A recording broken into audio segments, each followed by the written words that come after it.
Bugün fiyat performans dengesinde gerçekten çok avantajlı olan Redmi Note 9 Pro telefonun kutu açılımını ve incelemesini yapacağız. Bu telefon çıktığı ilk günden itibaren çok konuşuldu. Çıkalı da bu telefon gene bayağı oldu. Redmi markası bildiğiniz üzere Mi markasının orta bütçeliler için çıkarttığı alt bir kategori. Yani amiral gemisi üretmeye çalışmıyor. Ama orta bütçeli telefonlarda en iyisini yapma konusunda da bayağı iddialı. Bu videonun yayınlanış tarihi itibariyle alınabilecek en makul telefonlardan bir tanesi. Şimdi dilerseniz bir kutu açılımını yapalım. Ondan sonra tasarımından ve teknik özelliklerinden detaylı bir şekilde bahsedeceğiz.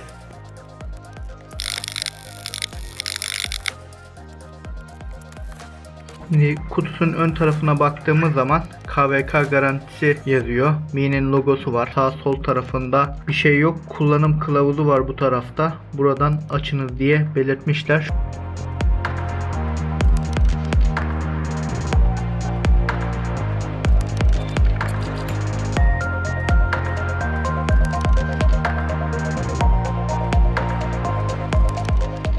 Buradan sim kart yuvasına söküp takmak için bir adet iğnemiz çıktı.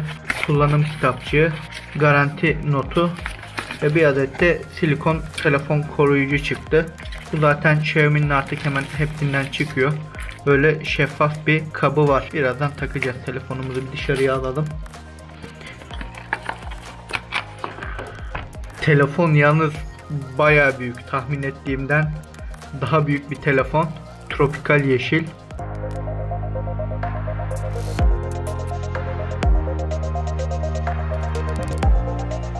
Bu arada telefon ilk geldiğinde ekran koruyucusuyla beraber geliyor. Ekstradan buna ekran koruyucu vesaire, kırılmaz cam vesaire almanıza gerek yok. Kendiliğinden zaten koruyucusu var. Bu muhtemelen çok parmak izi bırakacaktır ama şurayı da sökeyim. Ayna gibi parlıyor valla.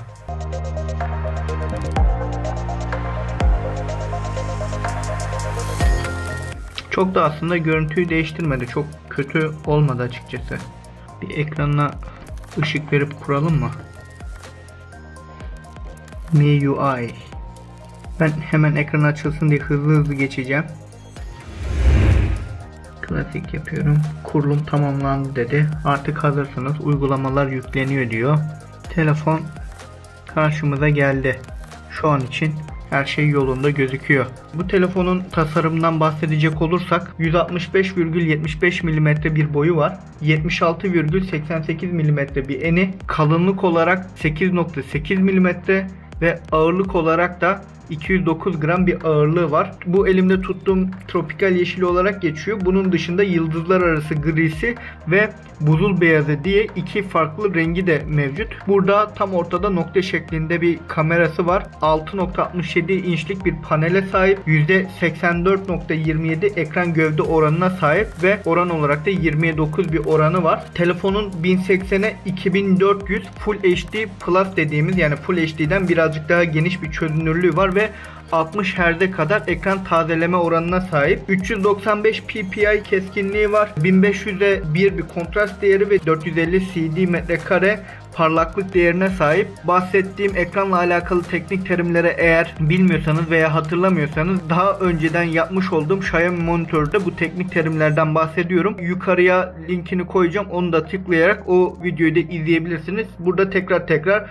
bu teknik özellikleri anlatmayacağım. 16 milyon yani 8 bit bir renk uzayına sahip ve Gorilla Glass 5 teknolojisiyle korunuyor bu telefonun camı. Kılıfını çıkaracağım tabii ki, anlatırken bana kolaylık olacak sanırım. Telefonun arka yüzüne bakacak olursak bir tane ana kamera, bir tane geniş açılı kamera, makro kamera ve derinlik sensör kamerası olmak üzere 4 adet telefonun kamerası mevcut. Aynı zamanda altında bir tane led ışık var. Yukarı kısmının zaten kod farkını görüyorsunuz. Daha parlak, alt kısmının da böyle desenli bir yine parlak yeşil, daha koyu bir yeşil olduğunu söyleyebiliriz. En altta da Redmi'nin logosu var zaten. Burada yansımasıyla ancak gözükebiliyor. Telefonun arkası inanılmaz parlak ve çok hoş gözüküyor. Sağ kısmına bakacak olursak sağ kısmında ses açma ve kapama tuşları bulunuyor.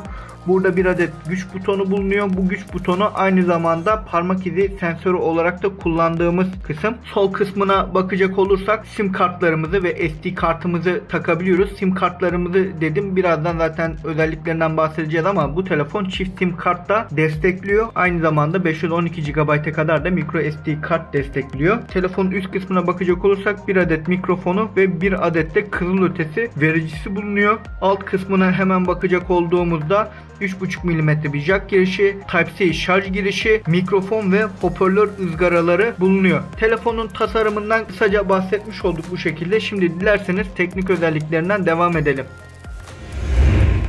Sırada teknik özelliklerini konuşmak var. Telefonun işlemci kısmında 8 çekirdekli 2.4 GHz Snapdragon 720G kullanılmış.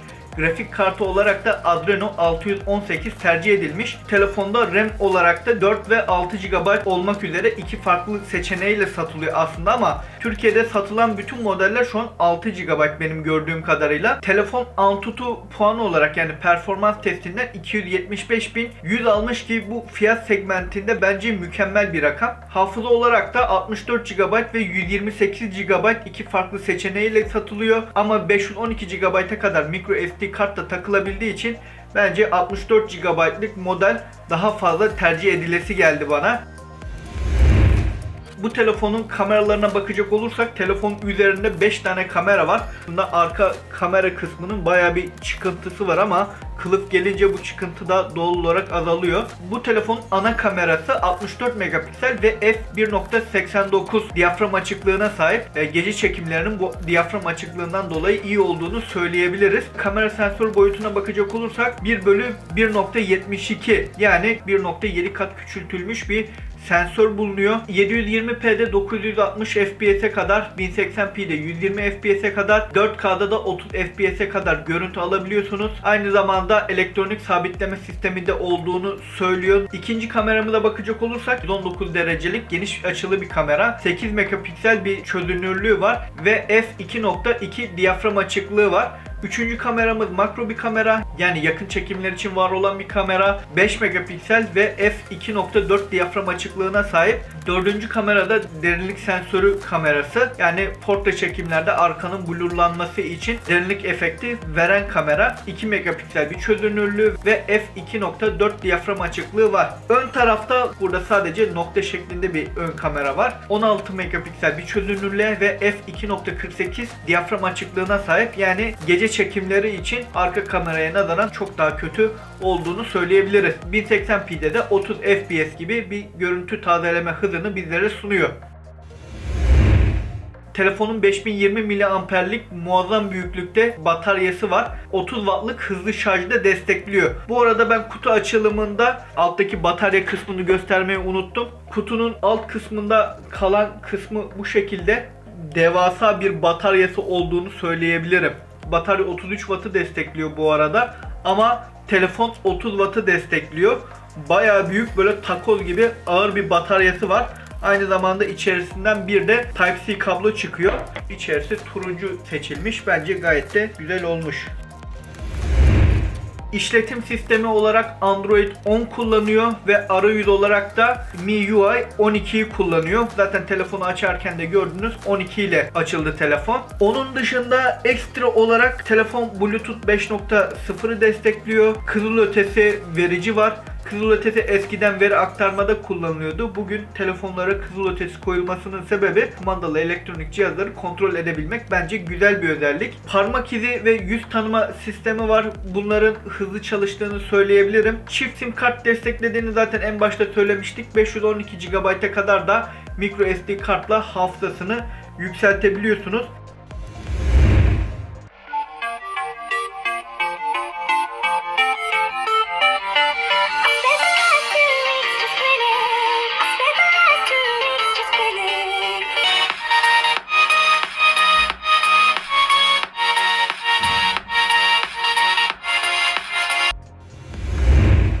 Telefonda tek hoparlör kullanılmasına rağmen gerçekten güçlü bir sesi var aslında. Ses kalitesini de beğendim. Ses yüksekliğini de beğendim. Bu telefonu alanlar ses konusunda bir problem yaşamayacaklardır. Son olarak da fiyatından bahsedecek olursak bu videonun yayınlanış tarihi itibariyle Çeşitli e-pazar yerlerinde 64 GB'lık hafıza, 6 GB RAM'li olan modelini 3000-3100 TL bantlarında satın alabiliyorsunuz.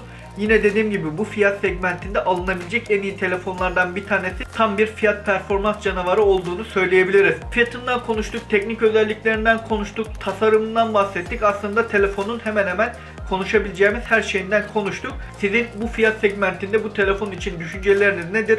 Bu telefona alternatif aynı fiyat segmentinde alınabilecek telefonlar varsa aklınızda bir de aşağıya yorumlar bölümünde yazabilirsiniz. Yeni videolarımdan anında haberdar olmak isterseniz kanalıma abone olabilirsiniz. Beni desteklemek isterseniz de bu videoyu beğenebilirsiniz. Yeni bir videoya kadar kendinize iyi bakın. Hoşça kalın. Round and round we go, losing self-control. I keep telling myself, but I don't wanna let you know. Is this what we become? Strangers on the run, looking for something, chasing the sun.